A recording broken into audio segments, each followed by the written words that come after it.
Salut les amis, j'espère que vous allez bien et que tout se passe bien pour vous. Aujourd'hui, ce sera la dernière séance d'entraînement pour le Real Madrid pour l'année 2023. Et pour l'occasion, cette séance a été justement ouverte au public, aux supporters. Et comme vous pouvez le constater, tous les joueurs étaient présents à l'image de Toni Kroos, Valverde, enfin Rudiger, Tchouaméni ici, Valverde et tout le groupe presque au complet, on va dire presque au complet, sans compter les blessures comme Thibaut Courtois et Militao encore à là-bas. Donc là, vous voyez le groupe, il vit bien. Très bonne entente avec Carlo Ancelotti qui vient justement de renouveler son contrat avec le Real Madrid jusqu'en juin 2026. Et on peut voir, il y avait plus de 5700 supporters qui se sont présentés à la séance d'entraînement ouverte du Real Madrid.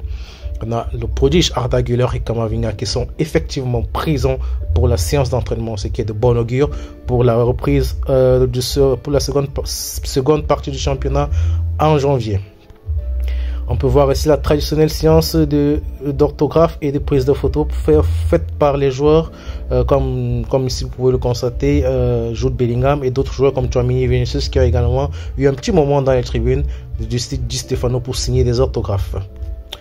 On a quelques déclarations et quelques informations concernant nos petits joueurs, nos prodiges. Arda Güler ici pourrait être convoqué pour le match contre Mallorca, ainsi que Vinicius et Dani Carvajal également, qui pourraient être appelés pour le match contre Mallorca. Camavinga, quant à lui, il est out pour ce match. Apparemment, il n'est pas encore totalement remis.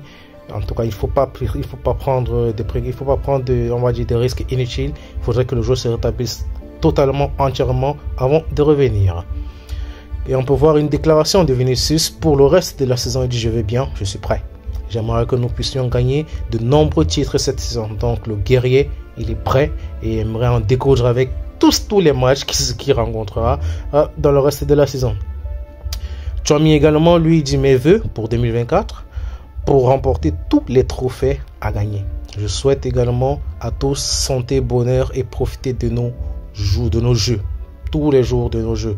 Donc, pour Tchouaméni, c'est simple et c'est clair. On veut tout remporter, tous les trophées possibles. Et on a posé la même question également à Toni Kroos. Il a dit: qu'est-ce que je souhaite pour 2024? Santé. C'est la chose la plus importante. Il se passe beaucoup de choses tristes dans le monde et le plus important, c'est la santé. Je pense qu'il a tout à fait raison.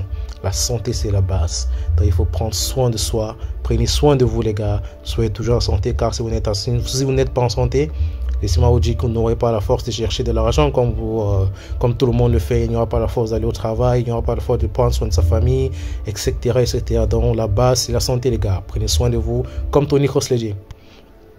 Une déclaration également de Brahim Diaz, il dit: quand les supporters du Real Madrid sont heureux, nous sommes tous heureux. Je pense que tout est dit.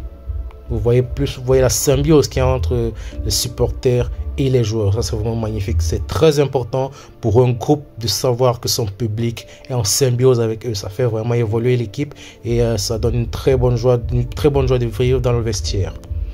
On a Tchouaméni encore une fois de plus. Il dit pour la seconde partie de saison, ce qu'il aimerait, c'est de gagner tous les matchs justement et de continuer dans la même lancée qu'ils ont eu en première partie de saison. Donc le temps est lancé.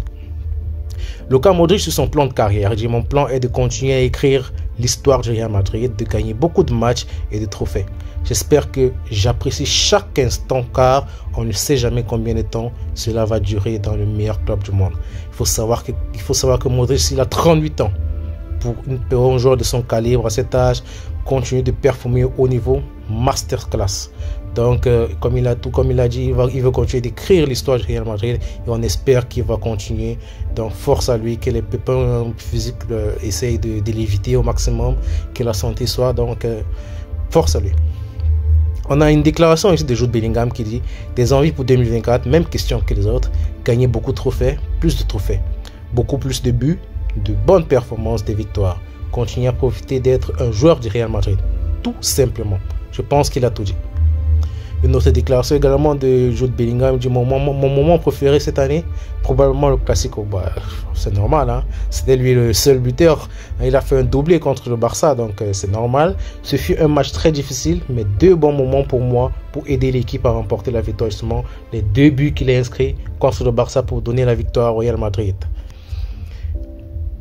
Sinon, nous voici arrivés au terme de notre vidéo. J'espère que celle-ci vous a plu et que vous êtes à jour pour les informations du Real de cette dernière séance, bien cette dernière journée d'entraînement pour le Real Madrid en 2023. Sinon, les gars, prenez soin de vous, abonnez-vous. Ciao, ciao.